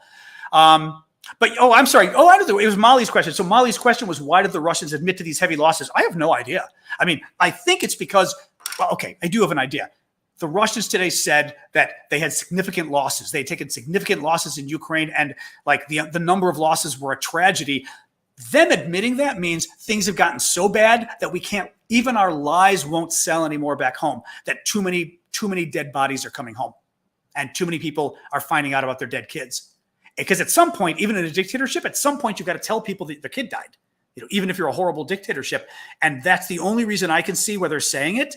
And maybe they're preparing their people for more to come by saying, this is a real tragedy. We're losing a lot of people, saying like, get ready. But it's bad news for Russia that they're even having to admit it, which is interesting. Andrew. Oh, Harvey was first. Okay, Harvey. See, because what happens, well, you guys can see too, what happens is if too many people put a question, then your question goes off and I don't always know that it's up there. Harvey asks, what do you think about Boris Johnson and Mateusz? You had to put a name for me to press. Mateusz Morawiecki, I'm going to guess Polish or not, I don't know, stating the events in Bucha must be called acts of genocide and must be dealt with as such. That's interesting. Now, who's Mateusz? I'm going to guess some leader I should know from Eastern Europe, and I don't know who that is. Maybe just write in the comments who it is, but I'm intrigued. Johnson has been quite strong about this. I don't know. Now, mind you, maybe Johnson's worried. Again, it could be Johnson's world politically because he's had obviously a lot of problems lately. And if the people are mad at Russia with all of this, maybe he's trying to be a nice, strong Thatcher-esque leader, right? Interesting, though, because you had Duda, the prime minister. I never know which one you guys have. President? Anyway, the leader of Poland, Duda, also said it's genocide. He was interviewed by CNN, I think, yesterday and said it's genocide. The U.S. is being much more careful about that. I do think that that language tends to minimize your options later on. Not that that's a bad thing. But as I've been arguing, how do you go back to doing trade? Thank you for that. Trade with somebody who committed genocide, right? How do you lift sanctions on somebody who committed genocide if he's still in power when the war is over? Referring back to that earlier question where somebody said, they fear it's just the war is going to end and Putin will still be there. If you said he's a genocidal maniac who committed war crimes, I don't see politically how you. Oh, did you wait? Somebody had just said too. I missed it. Sorry. So Duda is president. He's the prime minister. Okay, I thought at least I got the name correct. At least okay, he's the Polish prime minister. There you go. Did I get the pronunciation even vaguely close? Well, Mateusz, I can guess. Morawiecki. Actually, that looks probably easy to pronounce. We had a math teacher, if anybody's Polish, a math teacher whose name had no vowels. He was Polish. And the name was like WRZSCZC, something like that. And it was pronounced Resh. And there were no vowels. And in English, no word has no vowels. It was the most amazing thing. But we loved his name. We thought it was cool. Thank you for that. So yeah, that's interesting. I'm glad they're doing it, but it's definitely making it so it's a little harder to step back at the end if you say this is genocide. Andrew Mason, wish we could get reliable info on the Russian people's attitude of war, what Russians against the war would say to a stranger on the phone. Yeah, no, that's the problem is, there was a poll that showed Russians were like 75% in favor of the war. And frankly, because it's a dictatorship, you would have thought it was 98% in favor, but nonetheless, it was a large number. And it was a boost from a month ago or something. Thank you for that. So, that number was kind of low because you're right. Even like in my own country, in America, I don't trust people who call me on the phone and they're doing surveys. I'm like, I don't want to tell you even what I watch on TV. I don't have time to tell you. What I think politically, I don't want you to know, And if I lived in a basically a dictatorship, for the guy calling on the phone is probably the secret police checking if they want to kill me. I'm not telling the guy on the phone, especially calling about the war. Oh, war, great war. Good job. Keep it going. What are you going to say? Right? So no, there's no way. Now, the problem with Russia is anecdotally, there have been a lot of stories of people calling home to family because I read them on Twitter from folks. Thank you. I read them on Twitter, and there's a lot of stories of people calling their family back home, and the family is refusing. I love those lights too. Thank you. The families are refusing to believe the stories, and they're literally saying you're brainwashed. And these are some of these people. There was a Ukrainian guy whose sister lives in Russia now, and the sister has gotten so Russianized or whatever. She literally told him, she goes, "You don't know what you're talking about." She just says that's not happening. You're brainwashed, and it's like, to the Ukrainians, you're brainwashed saying we're getting bombed, saying the Russians are committing these atrocities. They I don't know. Again, you think of the Soviet era too. You've got a culture that's been taught to believe BS for so long. I don't know. I think the Russians are different than us. I just think it's, in some ways, it's not a European country. It's too bad. But Catherine the Great, to make our Russia references, any more on the captured equipment that the U.S. NATO were drooling over? No, nothing actually. That's interesting. Yeah, that was we were talking about, that was I'm forgetting what it's called now. MT History. See if you remember. Remember the big box that looked like the size of a small moving van? And it was to jam electronic communications, and it could jam low level satellites. It could jam drones, and it could jam lots of other things. And at least the American military people I saw online were drooling when they saw that and said, "Oh my God, the CIA, the DOD's, the military is going to want to get this." And this person thought that maybe I did see those lights. Thank you, by the way. That maybe the Ukrainians could even get their MiGs in exchange because it was. This person at least thought it was such an intelligence find. I think MT might have said, "Thank you for the origami." MT may have been the one, or somebody who said they weren't sure if it was as big a find, and also if you didn't get the other pieces, things like that. So I don't know, but no, I've seen nothing about it. So thank you for the super chat question anyway. But no, there's been no news. Yep, I can hear the neighbor with the dog in the hall, which is fine as long as Sasha doesn't hear it. Actually, my guess is because Sasha was scared because it's raining out, that she's probably back in. She sleeps in my bathroom when she's really scared. Thank you for that. Even though I'm home today, I'll go since I'm chattering. We'll go a little bit longer. We'll do a few more questions. Sandy Perez, or Perez. Do you think that Russia will try to invade Moldova next since they aren't a part of NATO? I am not such an expert on Moldova, but I do know that tensions are rising there. You've got the whole thing going on with Transnistria, I believe it's right. Transnistria is Moldova, and I read up on it, and it confused the hell. I never was well read on Moldova, but when I read up on it a couple weeks ago, my mind kind of went, "Oh God, I'm so confused." But there was something in the news about it in the last day because there's talk of whether the Russians would use it as a staging ground, because they've got troops there, as a staging ground for like going into Ukraine from the southwest or wherever. So I'm not sure, but I just don't know. I don't know. Having said that, they're idiots if they open another front in this war, right? They've already got 4 fronts, at least 4 fronts. Well, not anymore. Now they've got 1, 2, 3 fronts. So they used to have, thank you for that. They used to have coming down through Kyiv, coming down to Kharkiv, coming through southeastern Ukraine to get those territories where they're going to be fighting now, and coming through Crimea, the Ukrainian territory they stole in the south. Having 4 different parts you're fighting in means 4 different supply chains, 4 different generals running. I mean, it makes it more complicated, and they're doing so poorly that the thought is they'd be idiots to open up another front, which is why even going to Odessa right now could be another front, and Moldova would be another. They'd be idiots, I think. They'd just be. But, then again, not like they've been doing such a great job so far, but that would be stupid. Even I, not former military guy, knows that. When you're losing, you don't start another fight. Let me find another question. I always love how TikTok puts stuff up, but I don't know what it means. Somebody just put fans. They put something up that said fans choice, but I don't know if it means you guys like me or if it's a link. I know I'm going to click it. It's going to take me somewhere else. I'm not even touching it. Don't trick me, TikTok. Not a lot of updates on the Ukrainians kidnapped to Russia. No, other than the Russians admitted it the other day by saying, we rescued 130,000 or so Ukrainians from Mariupol, and we rescued them. And we were all like, you rescued them? What, so you kidnapped them? So no news on them. No. Don't know, Phil. What we haven't found. So Phil is asking what happened to the 10,000 surrounded Russian troops in the north of Kyiv.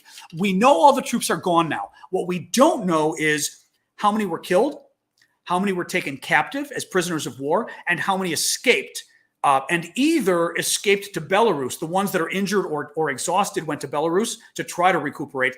The ones that are still in fighting quality are going to try to go up and over to get over to the east and fight there. But what's interesting is we're not seeing any updates at all about prisoners of war, or even, we get Russian war. Even the Russian war dead number hasn't gone up. That number, hasn't it been like, it's been like 7,500 to 15,000, but for a week and a half now, Yeah, I see somebody's mentioning the 60 paratroopers declared mutiny. I'm still wondering, because somebody raised that earlier, Harvey Kittle did, and I'm still wondering if it's the same story I'm thinking of, because my thing was paratroopers, but I did not see that they literally declared mutiny. That's interesting if that's what happened, because I saw that they tried to resign, but declaring mutiny is really interesting.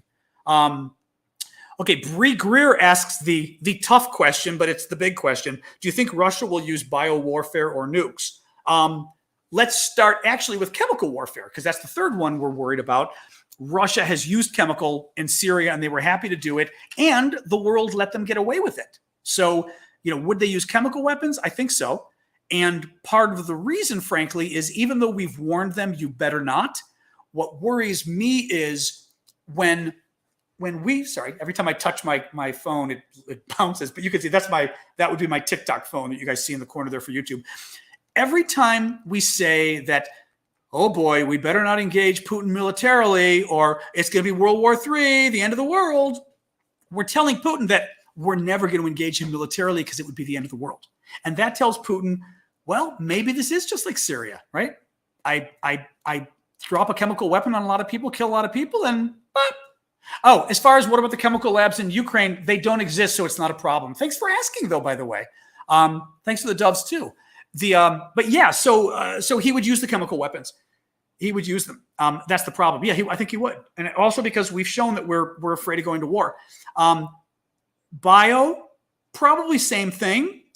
I don't see why it wouldn't. Nukes becomes interesting because nukes, you get into this issue of tactical nukes, or I guess maybe they call them strategic nukes, I was saying, which basically means they're smaller nuclear. I even was Googling what this is. It's like 5 kilotons, except that kilotons mean nothing to me, but I was Googling it because I was looking at something the other day. Thank you for that heart.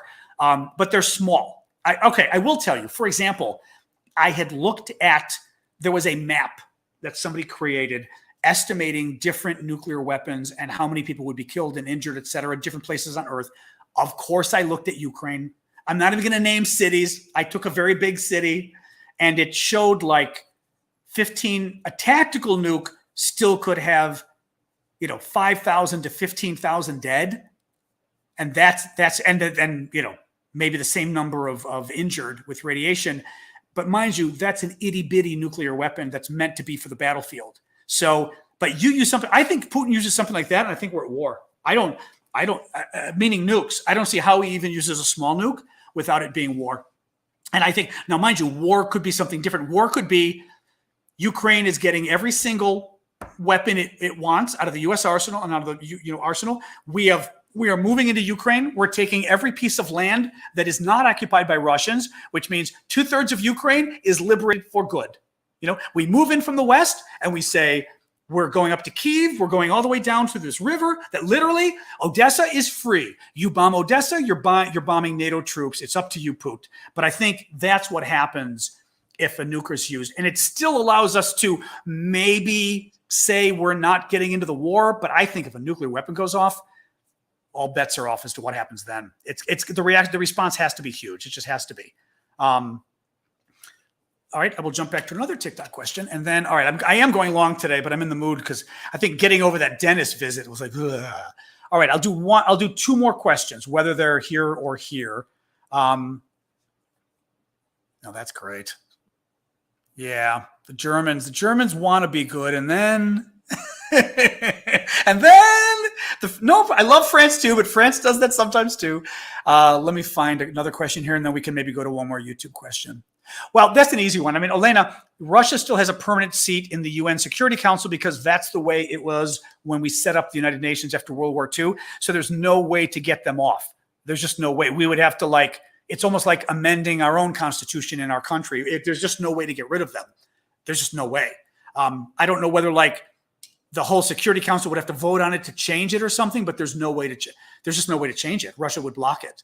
And frankly, it's not clear that the U.S. would want to do it because what if in the future someone tries to kick us off? I could imagine the politics becoming iffy with that.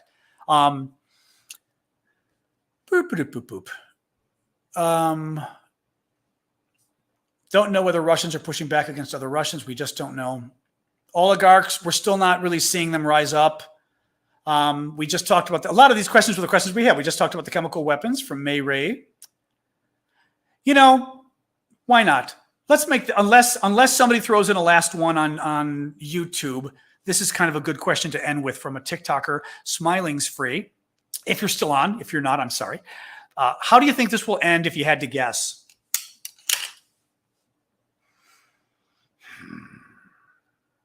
God, or how it actually will end. I mean, and this is something also I have a problem with. I've got too many scenarios going through my head, and I'm somebody who has that problem where I don't kind of go, oh, it's going to be boom. Well, fair enough. JK raises a good point. Russia was not a founder of the UN. It was the USSR. That's a whole other point. How Russia got the Security Council seat to start with ticks me off because Russia was not on the Security Council. The USSR was, so every state of the USSR, including Ukraine, including Georgia, including everybody else, should get a rotating seat on the UN Security Council. And it should not have gone. I agree on that. Maddie, thank you Maddie. But that always ticked me off. Yeah, you're right. I wasn't even thinking, JK. It's an obvious but a good point. But yeah, I'm going to answer this one. Thank you, Be Kind. I'm going to do this last question. Like I was saying, how it's going to end. I mean, I do still see too many scenarios and too many questions. Ukraine. Okay, let's say Ukraine has been doing so well. Let's assume Ukraine continues doing well. Why should we assume that Russia's going to pull a rabbit out of the hat? Which in English means like the musician going, look at this, like, oh my God, now Russia won. Amazing. Why do we think Russia's going to turn everything around when they're doing so badly? I'm thinking maybe they're not going to turn things around. I would say if I had to guess, yeah, we're going to continue the same way. Ukraine always doing a little better than Russia. Ukraine destroying the Russian troops. Maybe even Ukraine getting all of the East back. The question, what would be interesting is, could Ukraine get Crimea back? Could the war go so well that Ukraine says, you know what? Now get out of our damn peninsula in the south that you stole in 2014. Now, of course, the red flag with all of this is, does Putin get so desperate, like we were saying, like Bree is saying, that he uses biological or chemical or nuclear weapons? That's the thing. But then something else different happens, right? But I think at the rate it's going, I mean, and again, maybe Ukraine could win this, but depending what win means. But win meaning like the U.S. having to pull out of Iraq, like the U.S. pulling out of Afghanistan, where you get to the point where you go, you know what? We can't do this anymore, or Russia in Afghanistan. So that's at least the way it's going. My gut gets scared because I still worry Russia's going to surprise us. I still worry Russia's going to destroy Kyiv with 100 cruise missiles. Like, I still worry about a lot of these things. But at the rate it's going, Ukraine's doing pretty well, and Russia's doing badly. And hopefully Russia continues to do badly, because it seems like they don't know how to fight wars anymore, other than they're very good at killing civilians, but nothing else, right? All right. So as long as I didn't miss anything, I try to be smart. Thank you. I don't know if I'm that smart, but thanks, Maddie. I mean, well, no, and the thing, well, now this is the part where we hang out and chat. So no more serious questions. No more serious questions. No, for me, one of the things I've always liked in politics is I've liked that. And actually, it's funny because this is one of the things that Georgetown, where I got my degree, I got a law degree, but I also got the Foreign Service Masters, which is basically like international public policy. It's learning about international politics, but learning about how policy is made, which at the time I didn't fully understand, but now I appreciate, because so much of what we're talking about is just that. It's thinking of what will happen, what could Russia do, what's causing problems for Germany, the UN story. Yeah, someday I'll tell the UN story. No, because the UN story is too long. I used to work at the UN, and it was the worst job of my entire life. I cannot tell you, the most spoiled people on the planet, the most overpaid people on the planet, the rudest people on the planet, the most stuck-up people on the planet, and the bosses, like the managerial level where I was at, they are not just evil, but they are scared to death of anyone coming after them, so they get even more evil to protect themselves. In my life, never saw such a dysfunctional workplace in my life. Horrific. I mean, my boss, who was the director of communications at UNDP, I'm not even afraid to say it anymore, didn't know what she was doing. She was unethical. She asked me to do unethical things. She would berate you. She would, I'm forgetting what the word even, she was a bully. She was a bully. My uncle died.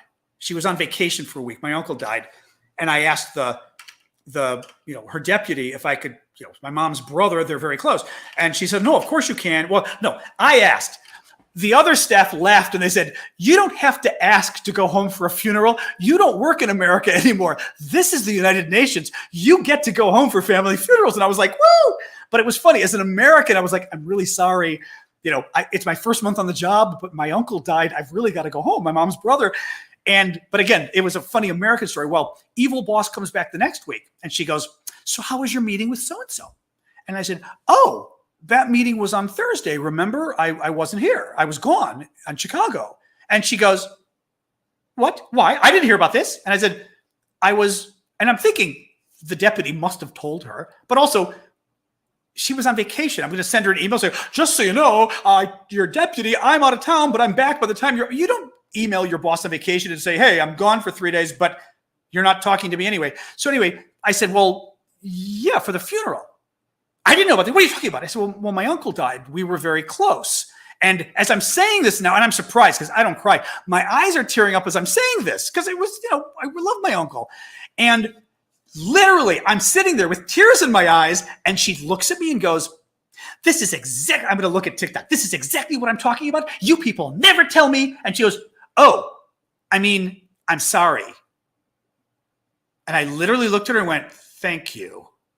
This woman, the worst. I swear to God, I left there.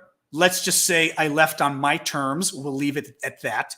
But that woman, if she was in an American workplace, I would own her at this point. the number of things I kept notes. The most corrupt group of people I have ever witnessed in my entire life. And the staff, I'm going to stop here because my blood pressure goes up every time you make me talk about the United Nations. My staff would do things like being a consultant at the UN, big deal. She was making, I think she was making like 100 or 130,000 a year. She was making a lot of money.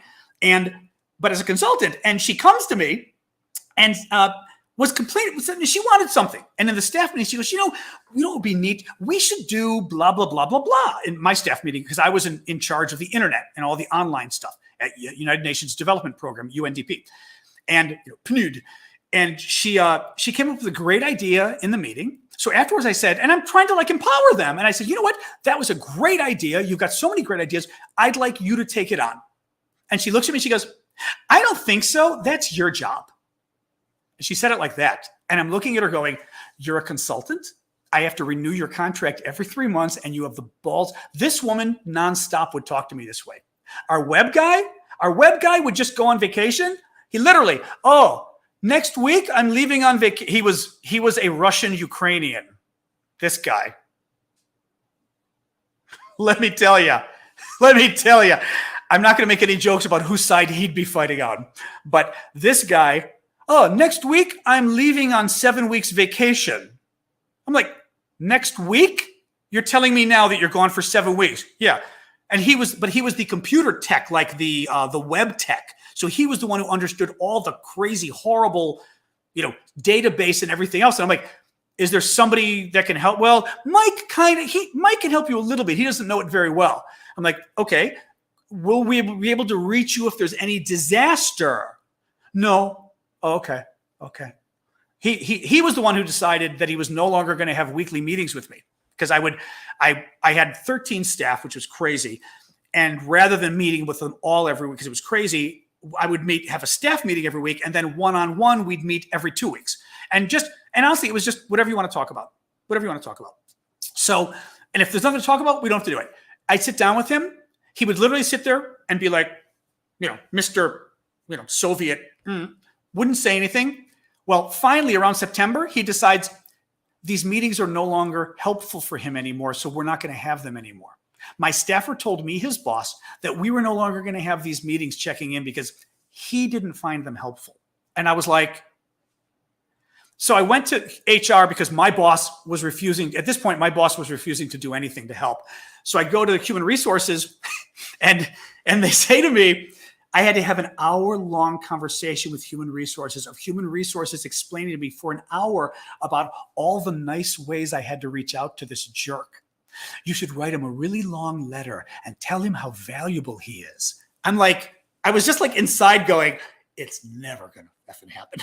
No, the corruption, hiring process, totally corrupt at the UN. 100% corrupt. You do not get a job there on the merits. I am convinced they hired me illegally. I know they hired people on my staff illegally because I saw it. They literally throw out resumes.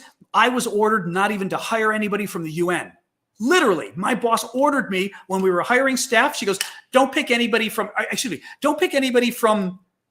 our own agency, first of all, because they're terrible. And I was like, okay. But she didn't want anybody from the UN anyway. She said, you get it from outside the UN. I mean, it is illegal. I had to go to the ethics office. It's illegal. Oh, it just, yeah. No, I try to be an honest and ethical person. And that's the first problem. I don't deal well with, I just kind of go, huh? When somebody tells you to do something that's illegal, that's a boss. And I'd only had that happen once before, and it wasn't even really illegal. But when I was on the Hill, there was a request that would have gone a little too far in terms of something we were working on. And I remember I went to the chief of staff and I said, this feels like it's too far. And he said, you're right, it is. He goes, just ignore it. The boss will forget. And we ignored it. These people, happy to go too far. I can't even, someday, it's been what, 6-7 years now? 7 years. And I'm still this angry about it. Anyway, stop. Okay, see, we started with all the bad murder stuff in Russia. Now we're dealing with the losers at the, and guess what? Guess what other agency sucks too? Not just UNDP, UNICEF. How's that for bad news?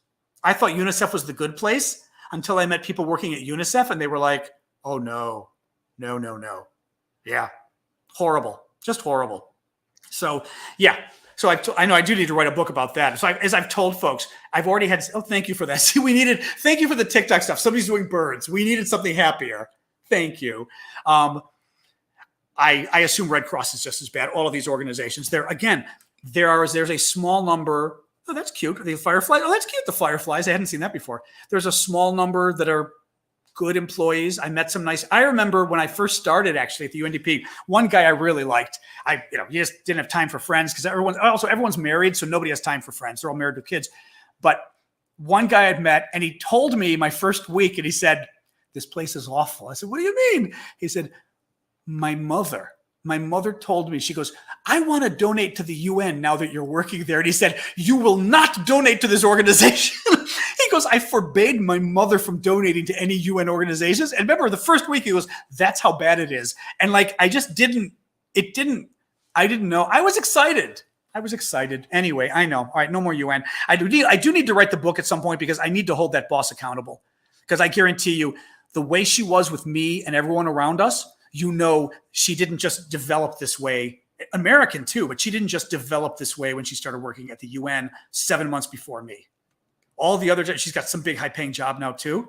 All the other, I'd be very curious about other people who've worked for her because she, like I said, I would have had one hell of a lawsuit. Not even going to go there.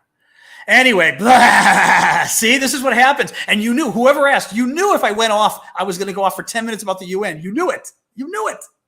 Favorite food, chocolate. Anything chocolatey for me, absolutely. I mean, I like lots of foods, but chocolate comes first. It's just gooey. I would say American sweets. I like cooking in general. I'm a good cook, but desserts. I'm going to take the bioweapons off the screen. Desserts make me happiest. They're fun to make. And they're fun to eat, but I like gooey American desserts. I like chocolate chip cookies when they're fresh and I like fresh brownies. Cheesecake. My mom has a wonderful recipe for cheesecake. Thank you for the origami, by the way. Cheesecake, wonderful. Oh my God. I make mom's cheesecake. It's delicious, New York style called. Wonderful cheesecake. But yeah, I love, oh my God. Video games. I don't really play video games. I didn't know Ukrainian chocolate was good. I use the silver pellet bread pudding recipe. What I like is, but I haven't really, since sort of the war thing started, I haven't really had time, but I like to play the role-playing games. I like Dungeons and Dragons type games. I haven't found people to play Dungeons and Dragons with, but I play the games. So God, I'm already forgetting. Baldur's Gate. Neverwinter Nights, those games I love, where I get to be like the wizard. Very exciting. But food, yeah, chocolates. Chocolate's my food of choice for sure. Thank you, Elmo. I keep calling you Elmo. I don't know whether it's Elmos something else, but anyway, I'll call you Elmo. Thank you, Elmo. UNHCR, yeah. I know UNAIDS is horrific in Geneva, which is really too bad too. Oh yeah. Oh my God. So the dentist. Yeah, no. So I've got a crown in back. The crown broke last year.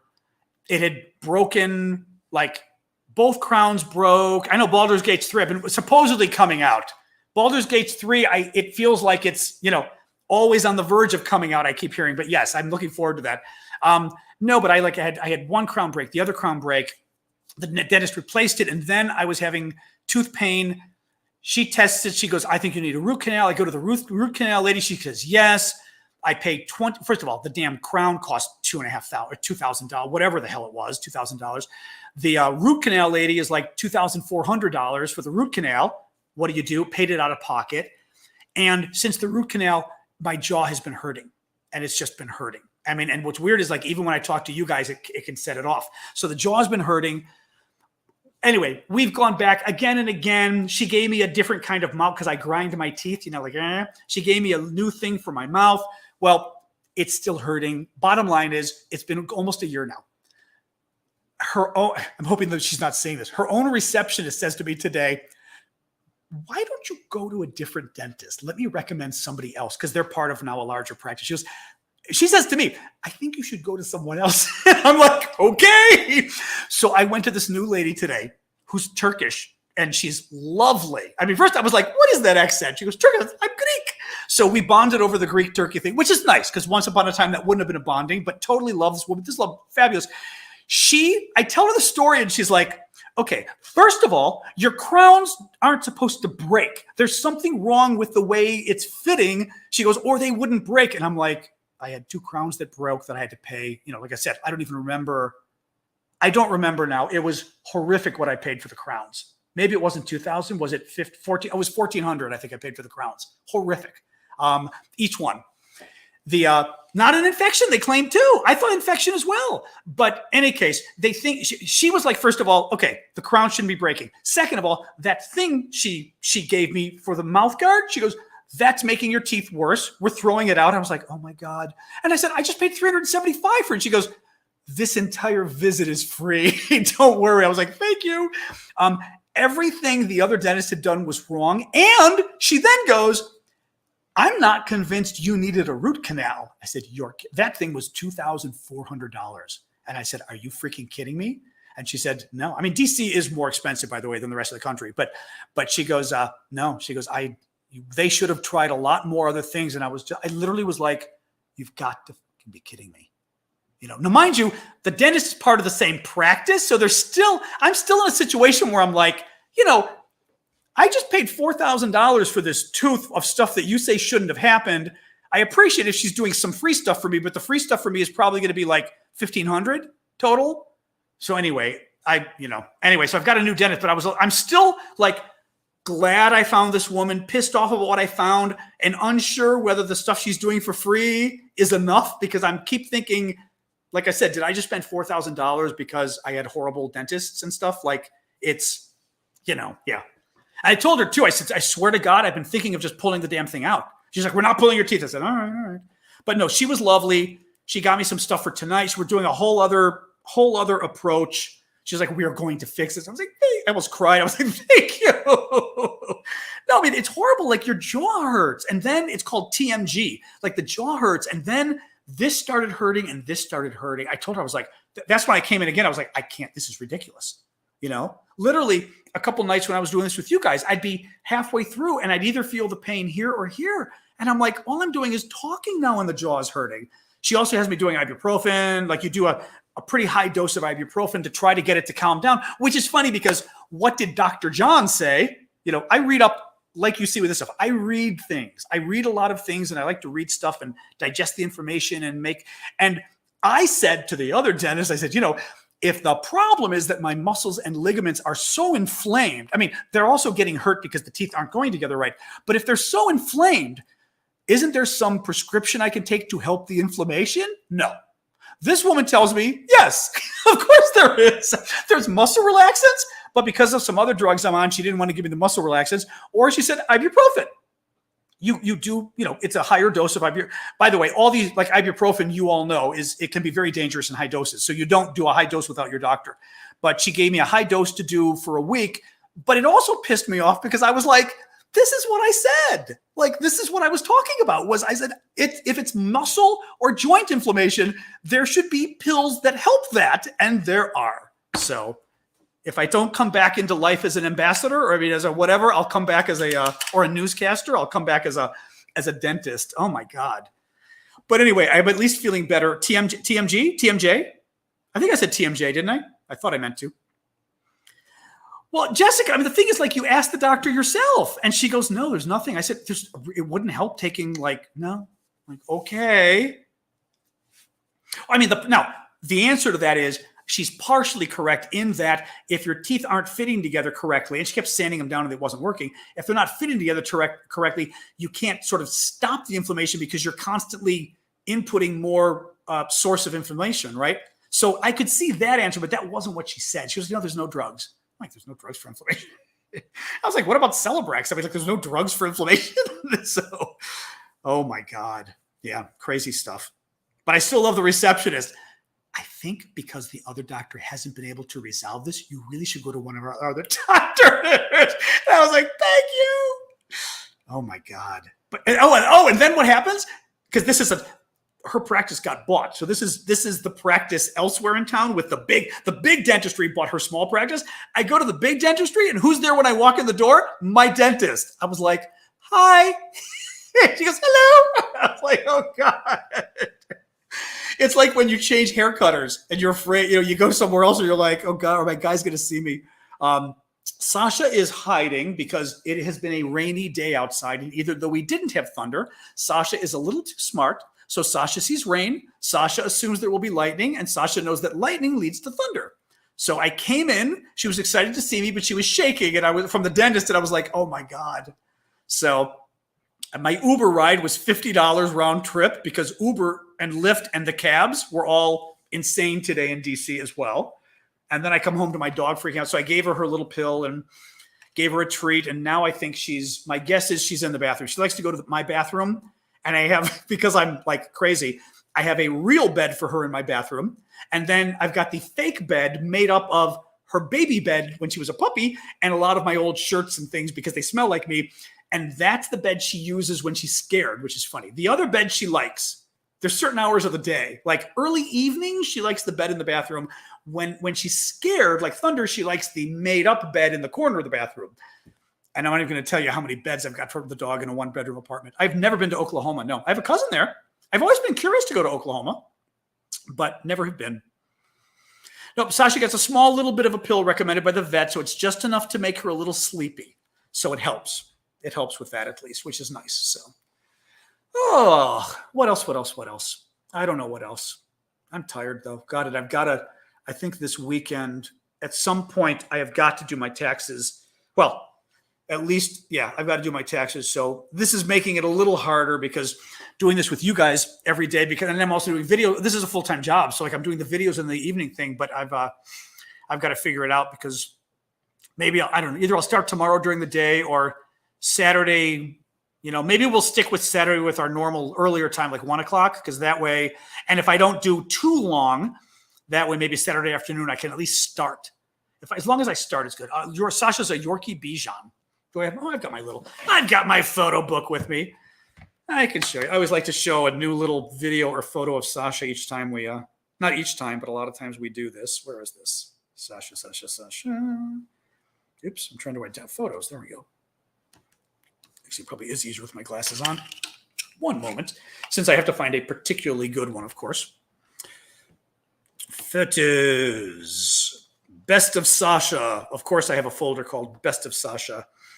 Actually, that was a cute one of us on the subway. Actually, this one's cute because it looks like she's happy, but she's not happy.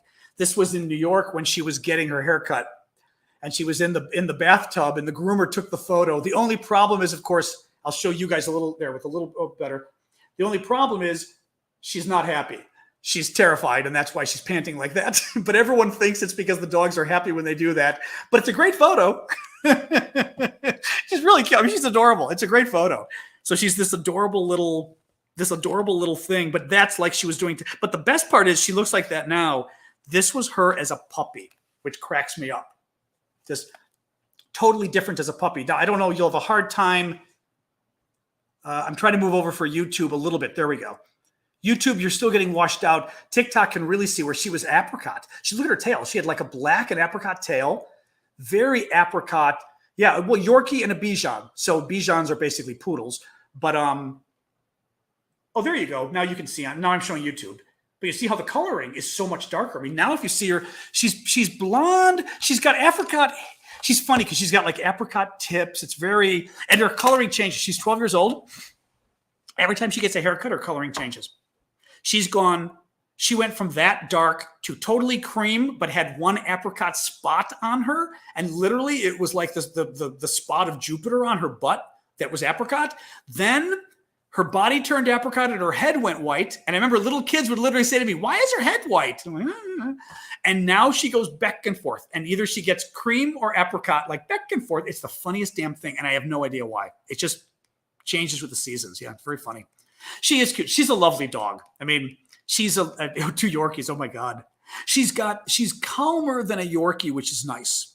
She's definitely not, at least from the Yorkies I've met, they're very like, she's not that. But she does have a lot of energy. Like tonight she's freaked out, so she's sleeping. But normally, we could go for a long walk. She'll come home and nap for half an hour, and then she's got the ball in her mouth. You know, or like tonight, 11 o'clock at night, she jumps on my bed and has the ball. Oh, thank you for that. I almost forgot about TikTok, the TikTok fun stuff. You know, she'll jump into bed with me at 11 o'clock at night with her ball. And I'm like, I'm not playing ball with you at 11 o'clock at night. Are you insane? You know, so yeah, she's, and the fact that she's Bijan means she loves people, which is nice too. Loves kids, adores kids, almost too much now. So like she'll hear the neighbor's kid in the hall and she'll just go crazy barking to say hi. And I'm like, Sasha, we can't say hi every second of every day. Anyway, it's cute. All right. I think I'm going to cut because I could also see now the tooth is hurting again. All right. Let's call it quit. That's my sign from God, from dentist God to quit with that. So, all right, guys, I'm going to sign off. As always, we'll do tomorrow at the same time, 7 p.m. Eastern time, US, Washington, D.C. It's, what are we? Oh, it's already Thursday. My God. That means closer to having to do my taxes. As I said, the weekend we'll do 1 o'clock because Washington time, because that's good for the Europeans. And it lets me finish early enough that I can, like, maybe tomorrow I'll even start doing some of my taxes just to kind of get it rolling. So, all right, guys, see you tomorrow, 7 o'clock, 7 o'clock Washington, D.C. time. So the rest of you can figure out when that is. And thank you. I'll say bye to TikTok first. Sorry about the one glitch. I didn't push the button. It just froze. It wasn't Mom. Bye, TikTok. All right. And YouTube. All right, guys. Bye, guys. This was good. This is good. Well, I'm wondering about that. I'm going to see what happens with the other dentist. But the only thing is the root canal lady did an X-ray and thought the tooth looked fine. Didn't think there was any problem with that. But I'm still a little suspicious. Yeah. The only thing is I haven't had a fever. I think maybe they also could tell by looking at the skin whether it was inflamed. I'll mention it to her. I'll mention it to her when I go back just to make sure. But all right, see you guys. I'm signing off. Bye.